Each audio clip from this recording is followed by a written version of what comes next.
correctly with the correct amount. D20 Radio, where gamers roll. www.d20radio.com.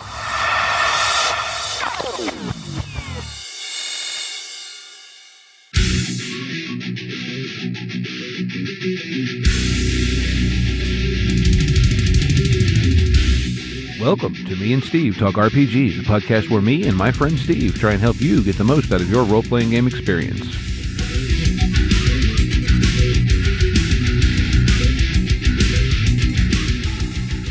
Hey folks, what's up? Welcome back to Me and Steve Talk RPGs. I'm here tonight with Steve. Hi, Steve. Hey!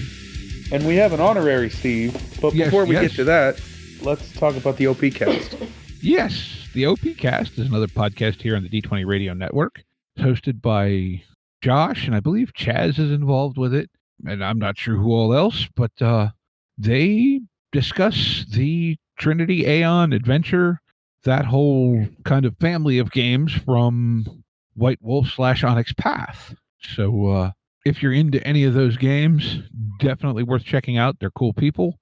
We've had Josh on a couple of times, and yeah, definitely worth checking out, along with, looking for more gaming podcasts or anything like that. Go to d20radio.com and click on the podcast tab.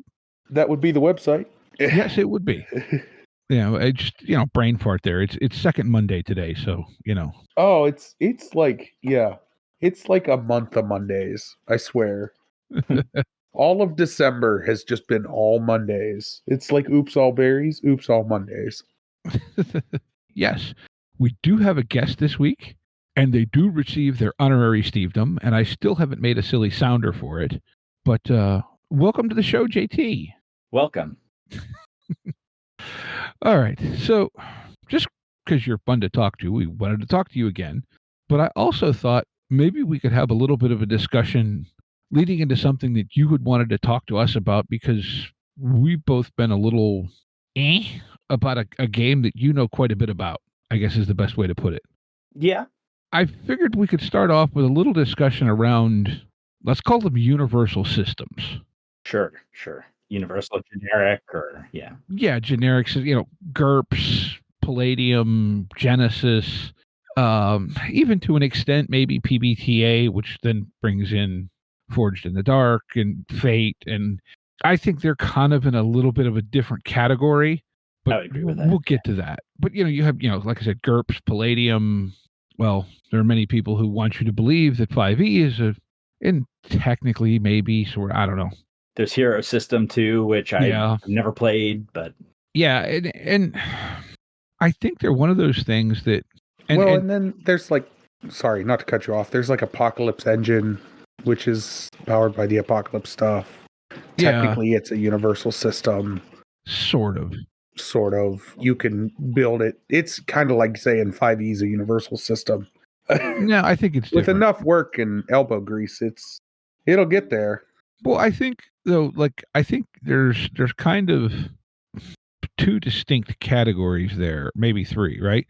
With say GURPS or Palladium, or to my understanding, Champions, they're all about here's a bunch of rules to cover everything you might need to do. They're very simulationist. And in my experience, what that often leads to is a whole lot of crap that no one feels like dealing with, but is always there. Does that make sense? Yeah, I think that's fair. And I'm not saying that necessarily in a bad way, but it's kind of like, we've talked about the concept of skill bloat in games. Well, those games seem to tend to have rules bloat, if you will. And then you always have someone who goes, I thought there was a rule for this specific thing. And so then you spend half an hour looking it up and blah, blah, blah, blah, blah. Well, this will actually tie into the game that I partially came on here to talk about.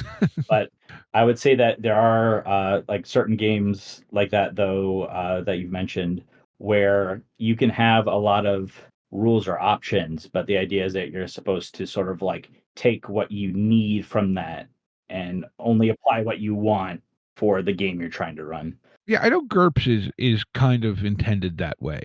But then you have games and I'm going to broadly, I think, and we can argue about this if y'all want to, games like, say, Genesis or Fate, Forged in the Dark, powered by the Apocalypse.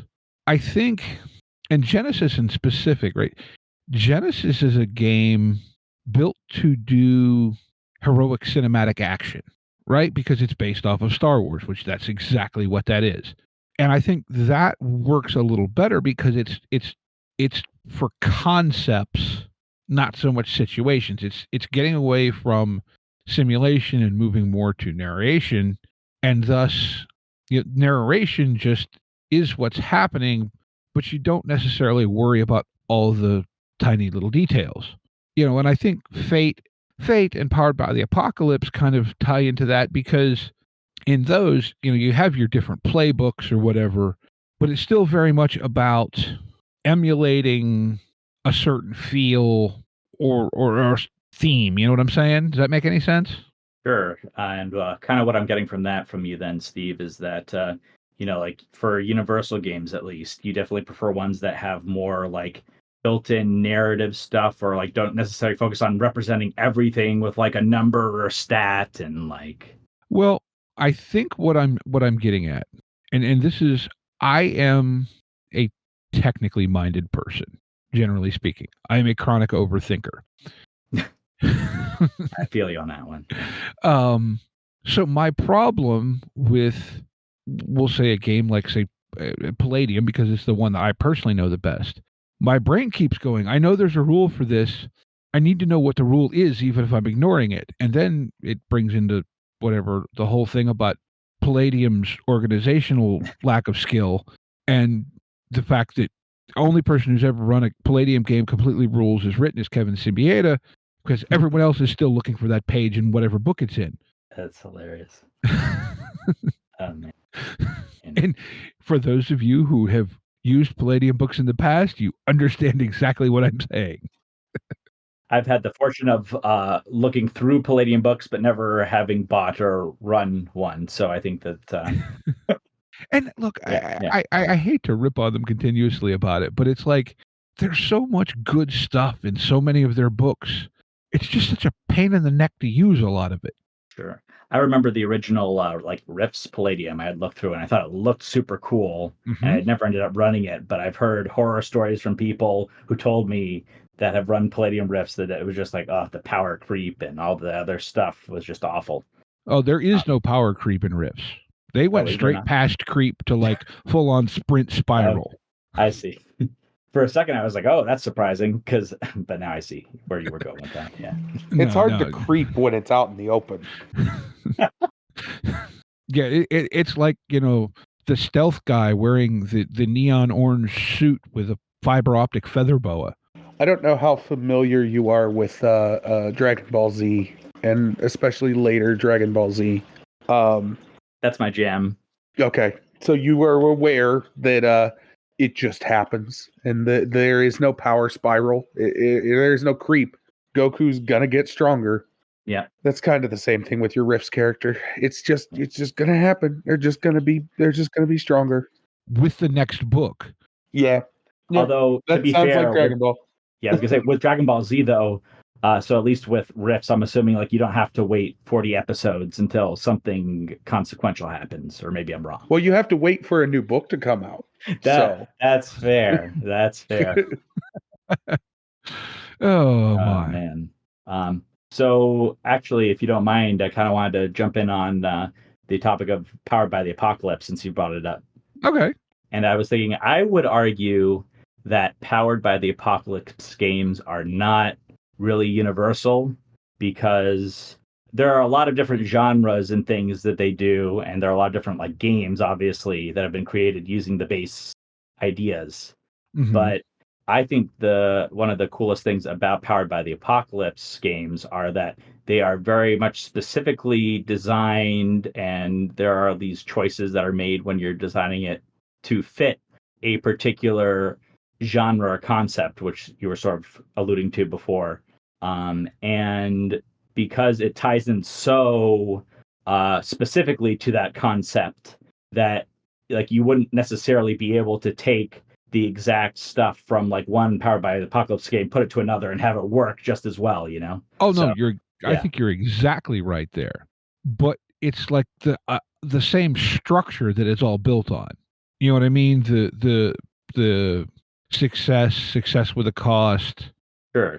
You know what I mean? Like the playbooks make it not universal, but it's like in a way maybe kind of like playing a guitar. You know, it's got 6 strings or maybe 7 or maybe 8, but you still strum it and it's still kind of the same even if it's different. Does that make any sense? Sure. But what I would ask then is that how is that different, for example, from then like any game that uses some variation of like the D20 system? Because they're the same core mechanics for the most part, and they just like change things to fit the setting or whatever potentially.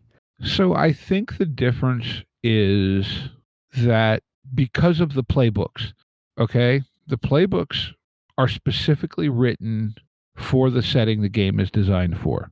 Almost like the skill trees in Star Wars versus the skill pyramid in Genesis. Does that connection make any sense to anyone other than me? Kinda. I'm just not sure if I'm really seeing as much of the distinction that you're trying to make. No, I feel like I don't know. I'm not saying you're entirely wrong either, right? Like it's not really a universal system. It's more like a common structure. Okay. Is that maybe that's a better word for it? Like, but I feel like because of it's the narrative element where you're again, like you do in many cases with Genesis, where you're kind of ignoring the fiddly bit details to get to the core of what happened. And I don't know if that's I don't know. Maybe I'm off my rockers. I don't know.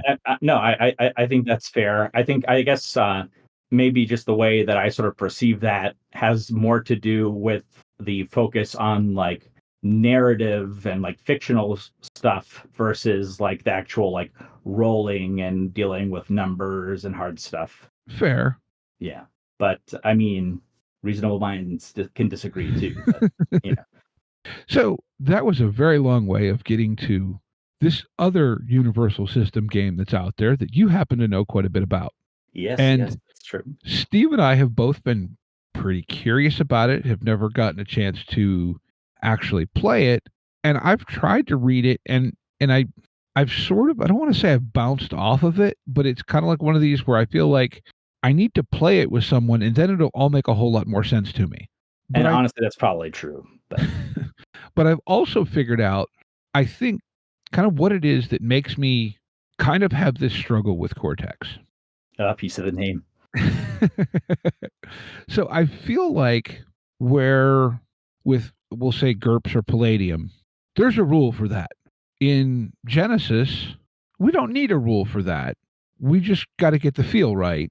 And Cortex is, okay, someone is probably going to get really pissed off by me saying this, but Cortex is kind of like a narrative-focused version of GURPS.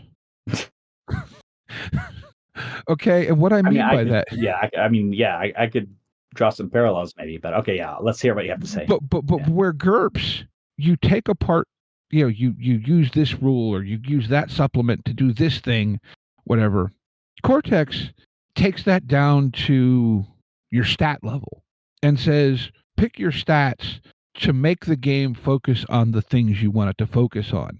Where, to me, I think that's often where I just go pick a game that focuses on the thing I want the story to be about. You know what I'm saying? And as opposed to taking this assemblage of system pieces and using these 6 or these 5 or however many, right? Sure. And it's like on some level, as much as I like tinkering with things and messing with things and whatever, that seems daunting to me. And I know that doesn't make any sense. No, I think that it's a valid concern. And I think that, obviously some people will take to it more enthusiastically or easier than others. But what I would say is that the thing that you're talking about, which is that Cortex is less, because, we've been talking about universal systems. It's almost less of a universal system and more of like a universal toolkit.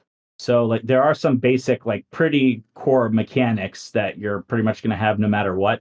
But a lot of the pieces are going to depend on what type of game you're wanting to play. Hence why I was kind of referring to it as a narratively focused take on GURPS. Yeah, I can understand. what you're getting at there. Yeah. And like I said, I don't mean that as a shot in any way, Okay. just that it's like where GURPS does that on a mechanical level, I feel like Cortex tries to do that on a focus level. Okay. So I'm trying to decide now, like how in depth we want to cover, for example, like some of the like basic mechanics and stuff, especially because many of your listeners may not be familiar with the system at all. But Well, am I correct if I remember from when we talked about Cortex before? It's you have different die sizes that represent how strong you are in certain things, and then you build a pool based on maybe an attribute and a focus or a skill or something, and you roll them all and you take the best die. Correct? Or usually it's like the best two or the two that okay, you want to use. But yeah, just basic idea. okay, so it's a little Savage Worldsy in that way. Yeah. I mean, I feel like there are so many parallels you can draw to other systems because I think in part there are different parts of Cortex over the years that have been inspired by mechanics from Oh, other I'm sure. systems. Like, you know, there are definitely like Fate-like things in there for sure that I recognized right away. And there are even some things that kind of remind me of Genesis too, although I think they were in Cortex before Genesis was even a thing. But and just as like a quick history lesson for people who like might not have known this, but like Cortex has been around for a while. Cortex Prime is sort of like the universal toolkit version, but there have been a lot of different games using like some Cortex-based mechanics since like I think the early 2000s, and I think the first one was actually the Serenity, if I'm not mistaken, role-playing game. Mm-hmm. And they came out with a separate Firefly one later, which sort of revised a lot of stuff. But there's been so many incredible IPs too. Like they had Supernatural, they had Smallville, Leverage. Did they have They had. Buffy? Did they have Buffy? I think Buffy was a different system. People might be screaming at me right now if I'm wrong, but I think I don't Buffy may know. have been different. But it's possible. It's possible it could have been. And then Marvel Heroic was another big one that was really popular while it was still a thing. Mm-hmm. And the unique thing about all those games was that while it had the same like basic mechanics that we've been talking about, they did use sort of like different traits, which is where Cortex Prime gets all these different trait options that they show you are kind of inspired from a lot of these different IPs and games that they've had. So like Smallville, you know, is kind of like a teen drama, superhero-y type thing.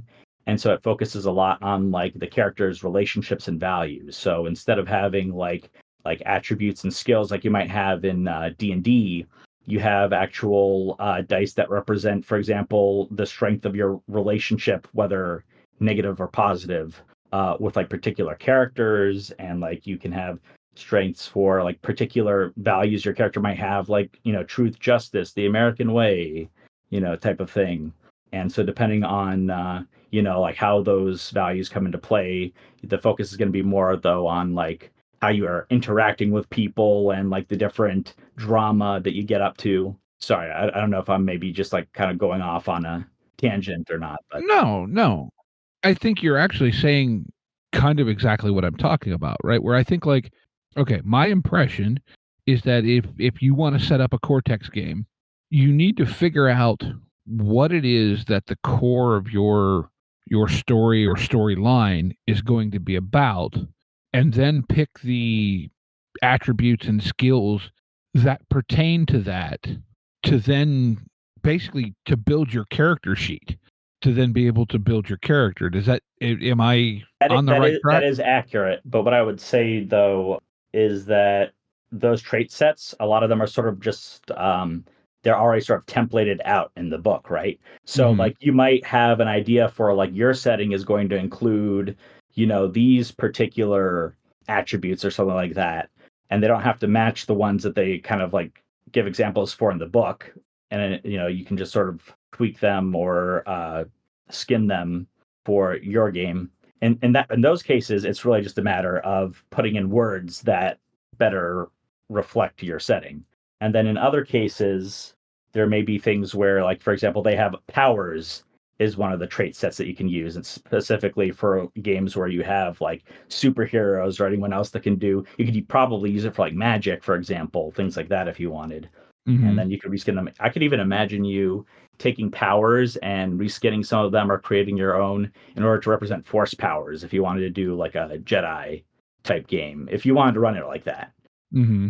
There are ways to like just leave that more narrative. And I think that's one of the areas that I like about Cortex and how it works is that you can choose to run the same setting and like same game concept in different ways so that the way that the mechanics and the narrative interact can be different, but you can still tell similar types of stories. So like in the example I gave with the force powers, if you want like concrete force powers that have like specific rules to like how the force powers work and like when it's used and what the effects are, you can get more nitty gritty with that. Or if you just want to leave it up and say like, oh, okay, I have a die that represents my strength in the force, and then how you're using it is all up to how you're narrating it based on the results and the other stuff. Mm-hmm. So like if you like to get into like the nitty gritty with the force powers, you can do that. Or if you just want to kind of keep it loose and loosey goosey, you can do that too. Does that make sense? No, yeah, exactly. I just feel like my feelings toward the game don't make sense with my feelings toward messing with things in general, which Sure. It just confuses me, I think. Sure. And I think part of it too is that you're probably coming from it, I imagine, with the idea that like, oh, I'm going to have to like homebrew every single little thing to match what I want in my setting, potentially. To an extent, probably. Like there's going to be like a lot of legwork. But I think that there is a lot in sort of like the core templates for these things, and especially for things like powers. They've got like a whole bunch of them. So like if you wanted to run a superhero game, you could easily just use the example stuff that they have in the book instead of having to come up with your own. But a lot of times it's just going to be a matter of choosing the names for things that you want. And like one of the classics, for example, for attributes in Cortex Prime is just the simple 3 attribute physical, mental, social, which some other systems do, I know. But so instead of having like the strength, constitution, dexterity stuff, you've kind of just got like those 3 main things. Mm-hmm. And you can choose to, have attributes and then call them the same things that they do in something like D&D. And you could run your game like that just fine without an issue. And then it's just a matter of putting those names down and giving each of them a die rating. But okay, let me ask you this, just because Sure.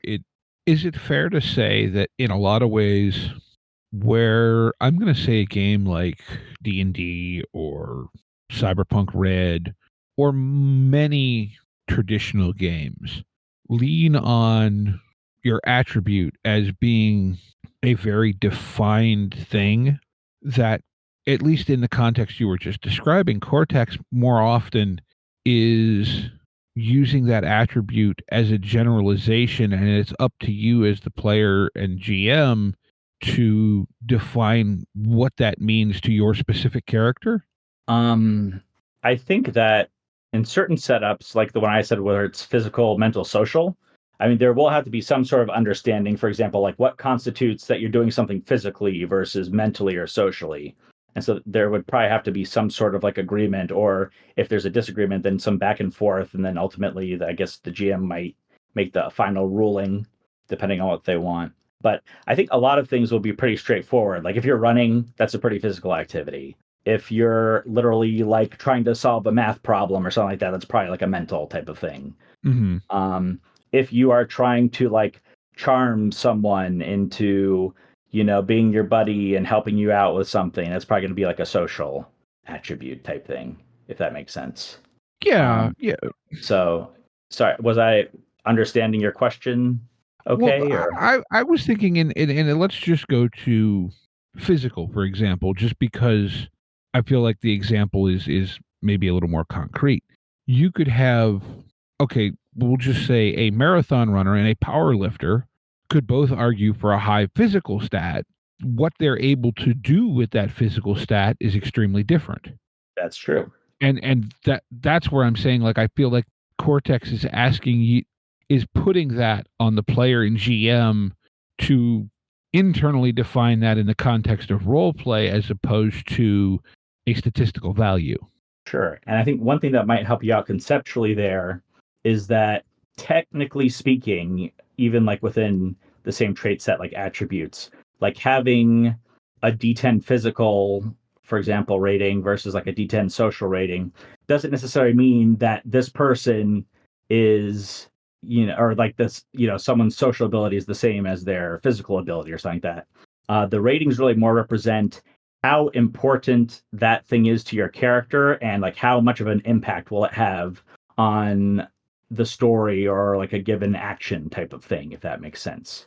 So, in the but like you were saying, like for example, with like a power lifter and a marathon runner, most likely the marathon runner could run faster and definitely like probably longer than the power lifter, whereas the power lifter will probably be able to, lift more weight than the marathon runner on average, so to speak. Right, right.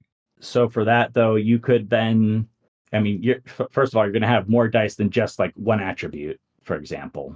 And so one thing that almost every Cortex Prime has as one of its trait sets are called distinctions. And those are sort of similar to aspects in Fate, if you know what I'm talking about, and maybe a lot of you listeners will know. But they're sort of like narrative descriptions that talk about things that are important to your character and your character concept, pretty much. So, for example, one of your distinctions for these two characters could be something like, like 5-time marathon champion, or like strongest weightlifter in the world, something like that. And so you're going to be adding in a die for that particular distinction if it is relevant to the action that you're trying to perform. So the power lifter may not have a very high distinction or any relevant distinction really that would fit well with running the marathon, and the marathon runner is probably going to have like a high distinction that'll help them out for lifting the weights. So even though they may have the same rating in like the physical attribute, the marathon runner is going to have the advantage when it comes to the marathon running because they're a marathon runner and they have like a die for that that's a higher rating, and the weightlifter will have the advantage because they have a high rating in like a weightlifting distinction, if that makes sense. Okay. So if I'm understanding you right, like Cortex is kind of like Fate, but with values and layers. Yeah, I definitely think that is a good way to conceptualize that part of Cortex. Yeah. Okay. That makes a little more sense. Sure. Like instead of like the like Fate tends to have like numerical values like for bonuses or penalties for skills, whereas this one you have like a die size that you're rolling for it instead. Right. Yeah. Well, Fate you add or subtract a plus one exactly. typically. Yeah. Where this has, well, because of your die sizes, there's like a more graduated scale, but then you have the layers that, okay. So does that help you understand a little bit better though, for my example, or? No, I get that now, I guess. And probably a lot of this would be solved a little more if I read the book. But like, so would you talk about all these, different things that you'll have, aspects or I forget, values, whatever. Yeah, the distinctions and all that. Yeah. So yeah, distinctions is one of the big ones that they basically recommend you include every time. Obviously that you can't enforce that if you don't want it, but they kind of highly recommend like this is something that's kind of like special for Cortex that helps to differentiate characters a lot based on a character concept, which is how you can, make those distinctions, quote unquote, between the marathon runner and the weightlifter. Mm-hmm. So I know there's a couple of IPs out for Cortex. I believe there's the Dragon Prince one. Yeah, Tales of Exadia. And the Masters of the Universe one as well, correct? Unfortunately, that one is on hiatus for development, I think, right now. Okay. There was some, I don't know if it was like licensing, or I know that Cortex Prime actually had been acquired by a different company too, and I think that may have sort of interrupted things, but no word yet on when or if that's coming out anytime soon. Okay. Unfortunately, and I was really excited too because they had like actual play examples from it and stuff. But anyway, so yeah, they do have IPs, and I know there are some, we'll call them example settings in the book. Yeah. But are there like recommended lists of what to use as your attributes and your distinctions, or are those kind of left up to you? So both. I mean, they do have, for example, And for anyone who has the Cortex Prime rulebook or can access it, like if you've got the digital version online, I think it's page 47 of the core rulebook. Hang on. And that talks about prime sets and character files. Okay. I know I okay, have you're it pulling somewhere. it out, huh? Trying to. I got to find where Okay. I put it. Yeah. Cortex Prime Game Handbook. There we go. You said page 47? 47. Yeah, it's in chapter 2, prime characters, talking about like what makes up characters, pretty much the different ingredients for characters. All right. Where is my page number thing? No. There it is. Yeah, at the top of the page, it should say character files, and then under that, Yeah. I got it now. I don't know why it did weird things. No worries. But yeah, there's a little table there that give you some examples of like recommended prime sets for certain genres. Mm-hmm.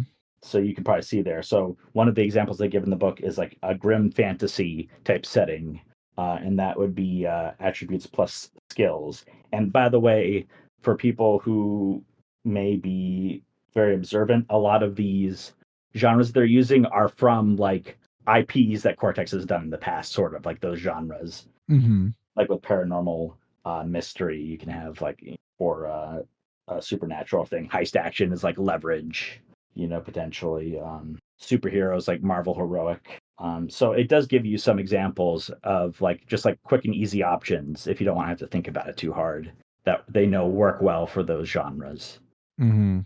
And the book does go into sort of what each of these trait sets are, what they represent, and they even sort of go into when you might want to use it or for what you might want to use. Okay, yeah, I see that Yeah. in like the subsequent. Yeah. Okay.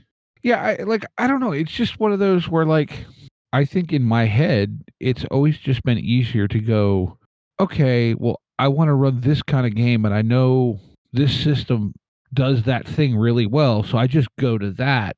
And I feel like Cortex in a way is offering you the chance to work in a familiar structure but focus on the things you want to. I think that's a totally fair thing to say. And one thing I will say actually is that I agree with you, and I'm actually sort of in the same boat where if there's a game that I want to play and I already know that there's like sort of a system that is just like, handmade for that and it works really well, then I'll just go to that. For those types of things where there's already something that exists that's perfect for what you want, as blasphemous as this sounds, I would say don't even go to Cortex or another universal RPG. I would always go for whatever is already there that works best for what you're trying to do. I think that's just simpler, and oftentimes you're just reinventing the wheel if you're trying to do something universal that they already have somewhere else, but they already have all the stuff fleshed out for you. Which is not to say that you shouldn't if you want to. I'm just saying that you're giving yourself a whole lot more work potentially unnecessarily. Okay. So let me ask you this, because you know the system obviously much better than either of us do. Sure. What is the it factor for Cortex? What is the strength that it has that something else doesn't for you?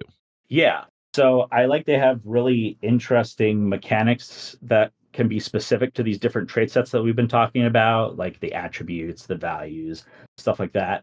But, I think one of the things that we've mentioned with generic systems, and I know that I think you and Steve have talked about on the podcast before with like games and like trying to get it to give you the experience that you're looking for, is that, certain systems just don't do certain things well, and certain systems do certain things better than others. Mm-hmm. And with Cortex, you'll have the opportunity then, for example, okay, so here's an example of something that I think is really cool, is that one of the trait sets that you can use in Cortex is called roles. And roles, I think, were first introduced with the Leverage role-playing game back in the day. And the idea behind roles is that, when you're doing a heist, you usually have, stereotypically, like you've got like the driver or whatever, in the getaway car, and you've got like the hacker person who's in charge of like breaking into the systems and stuff like that. And then you've got like the, charmer dude who's like, impersonating someone and getting access to the vault that way or something like that. And so those roles are sort of represented by die ratings. and all the characters can have different die ratings in those roles.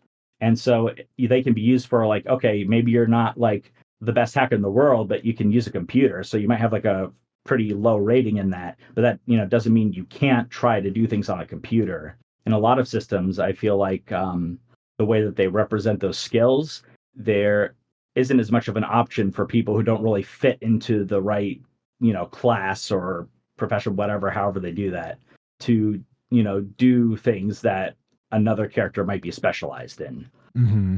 And in terms of using it for other things, like you could do a D&D campaign, for example, like a style, I should say, in Cortex, where instead of having like attributes and skills and things like that, you can have like a warrior role, and that could represent like your ability to like know martial prowess stuff and maybe be familiar with like different types of like swords, melee weapons, like a ranger, you could potentially have that role to represent like your facility with like bows and tracking and things like that. And if you're noticing, a lot of the things that you think of when you think of these characters, it's sort of like a mixing and matching of like different aspects of that character that don't all fit into like, for example, like scouting and ranged weapons, like one's for fighting, one's for like kind of like investigations and stuff, but they can all fit under like one label. Yeah, well, I think it kind of speaks to, okay, you want to run a high fantasy campaign that is not focused on combat or, the skill set that is D&D or many other games. And so you use that ranger trait or whatever you want to call it, or fighter trait, to kind of do we'll say the combat or the wilderness exploration things in broad strokes, where a game like, let's say, D&D doesn't really facilitate that. Yeah. And I think it makes it more flexible how you can sort of represent things. And it means that like you can be good at some things a ranger does potentially, or like, I guess, like in D&D, like you might be good at ranged weapons even if you're not a ranger, or you might be good at like tracking, or for example, but you can sort of represent that with one thing in Cortex and have the character kind of be able to use that for things that make sense for that character to be doing, even if it doesn't fit the role that they are most experienced and specialized. Mm-hmm. And obviously, like the ranger is going to be the best at that, and probably out of all the characters, like the one that's actually playing something more akin to a ranger type character concept, which you could further sort of distinguish through the distinctions and things like that if you want to say like, oh yeah, ranger who does this or that. Okay. So like the book then actually kind of walks you through how to set everything up. Yeah. If you actually read through the book, it gives you a lot of... You want me to read an RPG book? I just buy them and look at the pictures. I mean, to be honest, that's like half of the ones I buy too, but so many things that I've sort of have bought and have yet to more than skim through at this point. But don't talk to me. There's a stack off my left shoulder. I feel like that's the curse of a lot of role players. We just collect the games, and we know that we'll use it eventually. By the time, hopefully by the time we're 80 or something, we'll have played it once. Well, I think too, like Cortex almost to me has this sense of like, as I know, and Steve has said this too. You'll have a game and like, ooh, I want to get that because I want to steal this thing from it to use in something else. And it almost sounds like Cortex is like, where you just pick the pieces you want instead of stealing from them something. Yeah, instead of stealing them from something else. Yeah, I think that they have a lot of options and ideas that work really well as frameworks built in, so that a lot of times you wouldn't have to steal from anywhere else. It's really flexible and can accommodate a lot of different types of things. And it really doesn't require much adjustment to use most things out of the box. Right. You don't have to adapt the thing. Yeah. You have to choose your ingredients, but you don't have to, grind them up more, or, I don't want to use an extended cooking metaphor, but no, that's okay. That's what we do here. Yeah. We use extended metaphors that don't make any sense. Okay, good. Then I really do deserve to be an honorary Steve then. Okay. All right, Steve, you got any questions or comments in here? Because you've been quiet for a while. Or was I just asking all your questions again? I've just been sort of listening and learning and paying attention because a lot of the questions that you've asked have been the ones and the issues that we've both raised about this system and sort of trying to wrap our heads around it. And yeah, I guess I'm at this point where I really feel like I need to play it in order to get a feeling for what this system can do or what they're trying to make you do, if that makes sense. Well, I feel that way. And yet at the same time, I feel like that's almost the antithesis of what Cortex is. Like they're not trying to make you do anything. They're trying to give you the tool to do what you want to. But sometimes it's kind of like looking at a painting. You can't theorize a painting without looking at it and understanding you can't theorize a design philosophy without looking at a painting that uses that design philosophy. Fair. Well, just to try and describe, like, say, abstract art to somebody and be like, well, this is the design philosophy behind it, and this is an example of maybe what these could look like. And without a visual representation, that means almost nothing to somebody.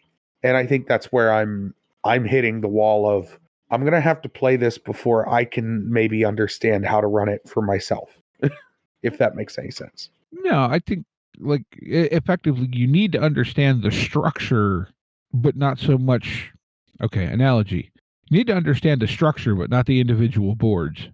Completely agree. And if I may, actually, one thing I'm curious about hearing you say that, because I feel like I'm the same way with pretty much any system, especially if it's like new to me or something you've never encountered before. I feel like I can read the rule book as many times as I want, but there are some things where I might just not be able to really visualize how it's going to work until I actually get it to the table and start playing it and see, what actually happens when you try to do that in the game. Mm-hmm. Does that make sense? Oh, absolutely. So I'm just curious then, do you feel like, Steve, that this is more of like an issue specifically for you with Cortex, or is it just like one of those things where any game in general where you'd be trying to learn for the first time? No, I some games and a lot of games I can get my head around the system pretty well. Cortex has just been a thorn for a while. And I don't know. I've read the book and I had a hard time reading the book. I'm just going to be honest. I had a hard time reading the book because I was like flipping back and forth, trying to reference stuff that it was referencing before. I don't know. I just can't, for whatever reason, get my head around it by just reading it. Yeah. I think there's a lot of stuff. There's a lot of stuff to go through in it. And I think part of the problem too is that a lot of people feel overwhelmed when they're saying, whoa, look at all this stuff. But then the thing is that you're probably not going to use like half of it, in any given game. So, and so like most of it, you won't have to like keep in your head most of the time, I guess. And that was another thing that I was sort of curious about. How much of this do you need to keep? Like, so I guess you would really only need to keep in your head the relevant information, if that makes sense. I mean, like, you don't need to know all the rule sets at all times just because your players, you're just only playing with a handful of rule sets. Sure. Yeah. No, I think that's totally accurate. And one thing I would point people to who are really interested in sort of learning the basic rules, and if you really want the core of Cortex, there's literally page 6 in the intro to Cortex Prime in the rule book. They have read this first, the Cortex Primer, the core of Cortex. And they literally go through like the most basic possible Cortex Prime game you could have, like most generic, like no frills added type thing. And it's like, these are the elements that are basically the core of like any Cortex game. And then the rest is all sort of just like set dressing to like enhance the experience to be more like what you want. And I feel, and they actually give some really cool examples with graphics and descriptions and visuals that I think really help you to rock that a bit better, the core stuff anyway. And I feel like if you just read a few of those pages, because it's really just a few pages long, this intro thing, it gives you like the basics that you really need to know before you were to start playing a Cortex game. like every time I talk to you or anyone else about Cortex, I end up with this feeling of, man, I really want to learn more about this. And then I go try and figure it out and go, I'll just go grab this thing that I already have that I understand better. And I usually grok systems relatively quickly. Like I get, okay, this is core resolution mechanic. There we go. Once I've got that under my belt, I'm like, okay, I think maybe partially what it is with Cortex is like there's so many facets of the core resolution that I'm having trouble understanding how to know which ones I need to use when. Okay. That So can I give you like a quick example though? absolutely, Okay. absolutely. So if you really want to take Cortex down to like its like very basics and core, you would have potentially, and I'll use the stuff in the book as sort of like an example basis. Like you will have like a character, I'll have a name and like maybe like one trait. In the book, they have a character that's a seasoned journalist, but it could be like anything based on your core character concept. Mm-hmm. Whenever you would be doing something, you would be rolling 2d6 to start. And then if your trait, your core concept thing, would help you in that situation, you would add in an additional d6.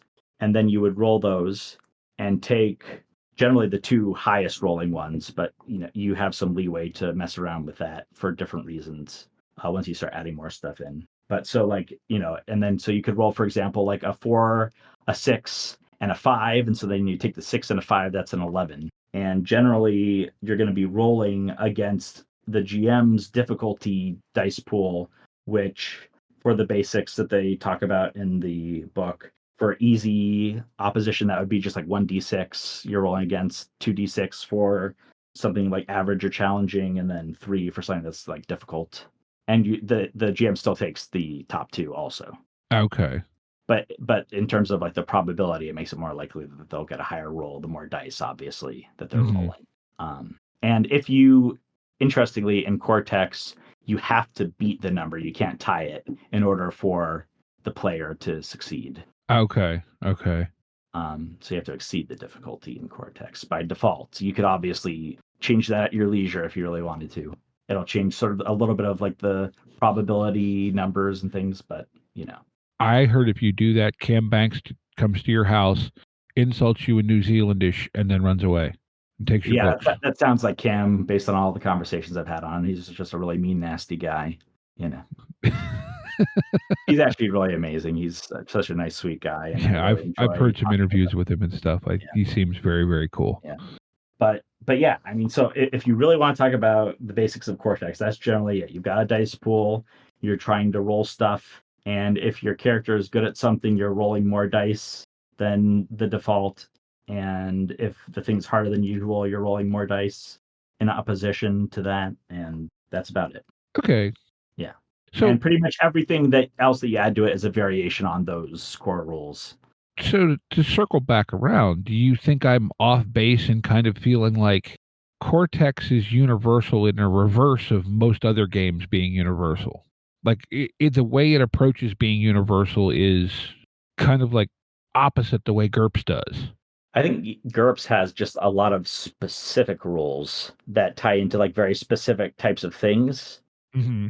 Whereas Cortex sort of gives you these sort of like general template type rules and tool sets, and those you can sort of adapt how you want to fit the game you're playing, if that makes sense. Mm-hmm. So I think that there's a commonality there in terms of you've got these options that you then choose what you want to include, but I think that in general GURPS gets a little bit more granular with it than Cortex tends to. Yeah, because Cortex stuff tends to just be like sort of more of a generic, like this is a thing that represents like soap opera, drama type things, and you've got these relationship values between different characters. Mm-hmm. And then there's like one, for example, that you can use for things like superheroes called affiliations. And like the classic thing for that is like, are you Batman where you work better alone? Or, or actually, I guess you could also say that Batman sometimes has a sidekick, and that's another type of affiliation you can have. Or it's like, are you part of the Justice League and you work better when you're all going together as a team, or like the Fantastic Four if you want like a Marvel example. And so those affiliations, if like that's important to the idea of the genre or the concept you're running, which for a lot of superhero games, there are a lot of circumstances where you're either, like the loner type superhero, or you've got a partner, or you've got like a whole big group, like with the Avengers or something. And depending on the context you're working in, you'll be more or less effective. Okay. So that's a way to represent that idea is with affiliations. And those affiliations can then be reskinned where if you don't want to do it for like superheroes, like are you better working alone or whatever, you could do affiliations where it's sort of like you could be affiliated with different organizations even. You could have it so like, oh, are you, a member of the, this church in a fantasy game or something like that. So when you're dealing with stuff going on with the church, maybe you would have a high rating that you can roll for when you're dealing with church people, and maybe a cleric would have high rating in that or something. Oh, okay. If that makes sense. And then you could have affiliations, or like affiliations with different races. If you're doing something where there's going to be a lot of like diplomacy between elves and dwarves and humans or whatever, then maybe you'll have different affiliations with these different races or things like that, and you'll be able to deal with them more or less effectively depending on your ratings. And I think that's, for me, one of the cool things about Cortex is that it gives you a lot of options for changing the focus of the game to sort of have mechanical ties to like certain ideas that a lot of other systems and games don't incorporate as like a core mechanic type thing. Does that make sense? Yeah, Like, no. like D&D, you've got the attributes and skills, and that's sort of like all you're ever doing. Whereas, you can have social checks and things like that. But with like Cortex, you could have like social dice for, the specific relationships between certain characters. And then it puts a lot more focus and emphasis story-wise on the actual interactions between the various characters. And they'll make a bigger difference for how the story develops. No. Yeah. I don't know. It feels like it's designed to let you. It's a toolkit to focus on the things you want to, as opposed to here's the stuff you get to make do the thing you want to. Yeah, fair. I don't know if that made any sense, but No, I got what you were saying. Yeah. And instead of having to be like, okay, I'm going to add in these additional rules to account for things like, oh, if you want to have like, hacking or whatever like that, you have this whole subsystem maybe in certain systems for that. Whereas with Cortex, you can sort of use and flavor, given traits or mechanics that they have in there to represent hacking in a unique way or fun way based on the way you want hacking to be in your system. mm-hmm. Right. So like you could run hacking, for example, this is actually an interesting idea now that you're making me think about this, but like you could have a hacking thing where if you're actually like dealing with like digital representations of like characters or other things, you could have like these die ratings that represent the different obstacles and stuff. And so it could be almost like more like a social or physical confrontation or combat type of thing in order to hack something if you wanted, rather than like, okay, I'm rolling to like, crack the password or something like that. And you could represent the hacking in a really interesting way like that. If that's something you're into, obviously. Right. If that's not how you imagine hacking or and that's not how you like to do hacking, then you obviously wouldn't do it that way in your game. But that's why Cortex gives you the freedom to do that if you want to. See, like I just feel like this is a game that I should love, and I'm confused as to why I don't. I honestly, I think it's totally fine, especially because you haven't played it yet and actually seen it in action, to sort of feel like you're on the fence or that you're not totally convinced. And I think that's a perfectly valid feeling and reaction to have. And I definitely don't like hold it against you or anything. I think that's totally fine, maybe even normal, Mm-hmm. Especially if you have trouble wrapping your head around some of the ideas in there, then I can totally understand that too. But yeah, maybe one of these days we'll actually get a Cortex game going, like a one-shot or something. That'd be awesome. I'd love to do that. That would be cool. Yeah, that would be a lot of fun. Yeah. Bring some of our Monday night hooligans along. I'm totally open to that. Yeah. We'll just have to, I'll have my people call your people. All right. There we go. All right. Well, is it that time? I don't know. You got anything you want to plug, JT? Anything I want to plug? No, kind of just like last time. I'm just, me. I'm the community manager for D20 Radio. So check out all the D20 Radio stuff. I'm on Facebook, the Discord. You can chat with me whenever. I don't bite most of the time. Yeah, and lots of great shows and stuff. Obviously, like you all clearly, but plenty of other great shows too. And you do a great job sort of plugging them in your own show. Thank you. All right, then, Steve. I think it's that time. Game of the week. Woohoo! Game of the week. Game of the week.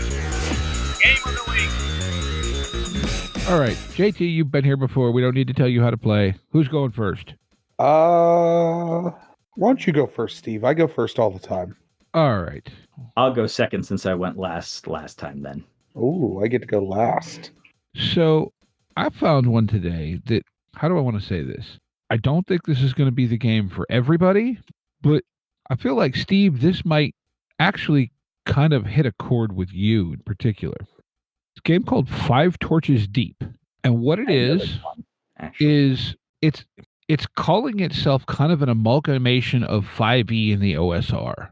What they're claiming to have done is basically taken all the best mechanics and principles of 5e, the OSR, and modern game design and mashed them all together. So it's effectively like a 5e skeleton with OSR meat. Now, a few things that they did, right? You have 4 classes. Once you hit level 3, you unlock archetypes, which gives you sort of expanded classes. Game is also level capped at 9, which, Steve and I, and I'm sure JT, you've had the conversations too, how D&D just, once you get to 8th, 9th, 10th level, starts getting kind of crazy power level wise. And so they just sort of said, okay, we're just not taking it that far. They claim that magic has become, at this point, exciting and dangerous, I think are the words that I saw. Like it's cool, but it can go bad. Volatile spell casting, but bad things can happen if it doesn't go right. It looks like they've turned up some of the injury mechanics, so like I said, I don't know that this is a game for everyone, but yeah, it sounds cool. It looks cool. PDF is definitely. Go ahead. PDF is $10. There's print-on-demand versions. Actually, interestingly enough, they printed their book in landscape format. There's a little picture down at the bottom. It's standard, kind of like 8.5 by 11 soft cover, but the 8.5 is the spine, not the 11. I can actually confirm that to be the case because I actually own a hard copy of that. Ah, okay. Well, I was just looking at the image down at the bottom of the listing. Yeah, it looks exactly like that. Yeah. And like I said, I don't know. I don't think it's a game for everyone, but for those people who kind of want the familiarity of 5e, but kind of some of the old stuff too, it feels like it might be just kind of the thing you're looking for. Yeah, that nice balance. I think it looks cool. I will say, if you don't mind me adding in a little thing, absolutely. That, I'm actually a huge fan of sort of like the old school style, like dungeon crawls and like D&D type stuff. I like a lot of the ideas that they had from that, and there are a lot of things about like the more modern way that D&D is implemented that I sometimes don't care for, including like kind of like you're referring to. There's a lot of the power creep, and it's like very heroic, high fantasy. And it doesn't necessarily always feel as dangerous as some of like the more classic style games were. And in terms of 5 Torches Deep, I don't think I ever actually got on the table, but I've read through it. I really like they have a good balance of sort of like more modern game design thinking stuff, so you don't have to deal with like THACO or crazy stuff from back in the day. But it still gives you those old school feel, like some of those mechanics and ideas and things like that will be really nice for people who enjoy that kind of stuff. Mm-hmm. And it looks like they've got a fair amount of like supplemental material out for it as well. I know there's like some player aid packs and what I'm guessing are like some supplemental rules, maybe some adventures or... Yeah, I think that they have one where it's basically like the domain management stuff. Like they've got homesteads, if I remember correctly. They've got stuff for like dual rules, like dueling between characters, and I think they even have one specifically for like stealth type stuff. Yeah, I'm seeing those titles. I haven't really gotten into all that stuff. But based on what I've read from the original stuff, if they do a good job with integrating it, I think it'll be. Yeah. Like I said, it looks like a game that might just, what do you want to say, scratch the itch for some people. Yeah, for sure. All right, that's mine. All right, I guess it's my turn then. So for my game of the week, I'm actually going with a game that I've owned for a while, but as is the case with so many of the games that I own, I haven't gotten a chance to get to the table yet. And it's called Noirlandia. Noir, like French I've word heard for of noir. this. Have you? Okay.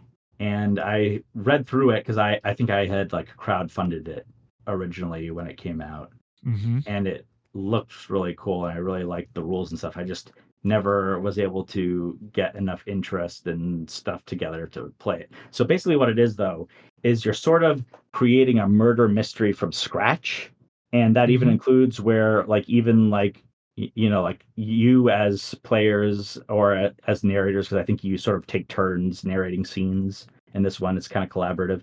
You won't necessarily even know who the actual murderer is right away. Like that'll sort of like there are mechanics to have that kind of stuff develop as you go and as people gather clues and sort of like make connections. But the real big, like the one big thing that I think like Norlandia has that really kind of got me interested is that you actually use a cork board, like a literal cork board, like that you have in the typical like detective mystery type stuff, and you're pinning different things to it that are like clues or like people that are suspects and things like that, and you mechanically create connections between them using the rules and dice rolls and other stuff. And I think that there are also like cards that you can draw and stuff too, from what I'm remembering. And based on those connections, it's sort of the mystery develops in the ways that things are connected, and like, oh, is this person a witness, or are they an actual suspect, or things like that. And then you can have like sudden revelations, like this person that you thought wasn't involved suddenly became involved because of this weird connection that happened or something like that. But it's really cool, a lot of fun. I love the sort of tactile physical connection with like the cork board and like actually tying strings to like pins between the clues and stuff. It's just a really neat game, and I think I've talked on your show before how I really like how when like sort of the actual mechanics and like the concepts kind of reinforce each other, and I think this is a game that kind of does that. Yeah, you have to get that one on like itch or something though, don't you? You can't Yeah, get it they have on. it on itch, and they have it, I think Noirlandia has a thing on the publisher's website. I guess it's Make Big Things Publishing's makebigthings.com. So we can include the links to one or both, obviously, in the show notes Okay. for anyone who's Yeah. interested in checking it out. They got some really cool pictures on both websites to show you how the game looks in play with the corkboard and everything. So yeah, I encourage people, if you're interested in mysteries and you kind of like more narrative type stuff, I think it's a great idea, a great choice. Yeah, I think I heard an actual play of that a long time ago on Terrible Warriors, I think. Ooh, I'm trying to remember. I may have heard that one as well, but it's been so long because I forget what year it was released. It was a while now. Mm-hmm. But yeah, Noirlandia is my game of the week. All right. Well, I have one, and I'm just warning you now, Steve. You're going to have to bleep me here. I have a game that is called Motherfucker Stole My Baby. Uh-huh. How do you feel about heist movies? I like heist movies, generally. How do you feel about playing in a heist that goes wrong? Basically, you're a jewel thief. Like every go heist, you ahead. mean? No, I'm just kidding. Yeah, I was going to say, like, at least in an RPG context. Yeah. So Sounds you're good to a me. jewel thief who stole a bag of diamonds for a mysterious employer. You hand the jewels over to the employer, and then they realize you swapped the diamonds, break in, steal them back, and your child. And so you have to go after this billionaire and get your money and your kid back. Uh-huh. Wow. It is currently pay what you want. It's a 4-page RPG that was just released today. It looks really cool. It looks really fun. I don't know. It caught my eye for the name alone. Well, At the beginning, it So- sounded kind of like One Last Job, but then you started throwing out the billionaires and capturing the family and stuff, and then definitely filled its own Right? niche. Yeah. It was written by somebody who liked the concept of the movie Cradle to the Grave, but has never seen that movie, Uh-huh. which is the That's always Jet the Li best. DMX movie. I think it's saw a that great once. concept. As a Yeah, it's side not note, have you great. seen sorry. Have you seen those like videos or interviews where they'll like talk to people who have never seen like some sort of like really popular thing, like a movie or something like that, and they'll ask like, "What do you think it's about?" And they'll just have this like whole compilation of people like trying to describe the plot of this thing that they have no idea about. That kind of Right? I'm sure it probably does a better job than a lot of those people did, but that's always just fun and hilarious. So I'm sure it does. It looks like it's Yeah. really well competently put together, but it's funny to me that in the description they describe it as like, oh, it's like this movie that I've never seen. This Bizarro Bramblemark Press game was inspired by Lasers and Feelings, an Apocalypse World, and the film Cradle to the Grave, not to mention similar action films from the early 2000s. In fact, I've never actually seen Cradle to the Grave with Jet Li and DMX, but I was jokingly challenged to create this game and would allow you to play it. So any lack of fidelity to that particular film is all my own fault. I love that. I love the just brazen, I've never actually seen that movie, but a friend of mine was like, I bet you couldn't make a game about it. And I was like, sure. There's something just beautiful about that. It's just great. It's fantastic. And that's what made me buy it. So yeah, I'm not going to repeat that to make you have to censor it again, but you can fill it in. I'll just there you say go. That's my flipping, and now you just move Yeah. that and put it over. yeah. But that's my game of the week. All right. Well, I think that's a podcast. We want to thank everyone for listening. We want to thank JT for coming back on and becoming an honorary Steve this week. Thank you for having me once again. Honored to be an honorary Steve. Honored to have you as an honorary Steve. Mm. I'm in good As company. always, as always, links to everything are in the show notes. Facebook, Discord, Patreon. If you can't support us on Patreon, come join us on Discord. If you can't join us on Discord, leave us a like or review on any of your podcatchers. It's as simple as that. Tell your friends, tell your enemies, tell your frenemies. But as always, we want to remind everyone to be kind to one another and get out there and play some RPGs. Yep. Take care, y'all. Oh, and happy holidays. Yeah. Happy holidays, too. Intro and outro music by the band 12 Noon. You can email us at meandsteverpg@gmail.com. You can find us on Twitter and RPGs. Find us on Facebook at Me and Steve RPG Podcast. On Discord at Me and Steve RPGs. And as always, all of these links are in the show notes. Thank you, and be kind to one another.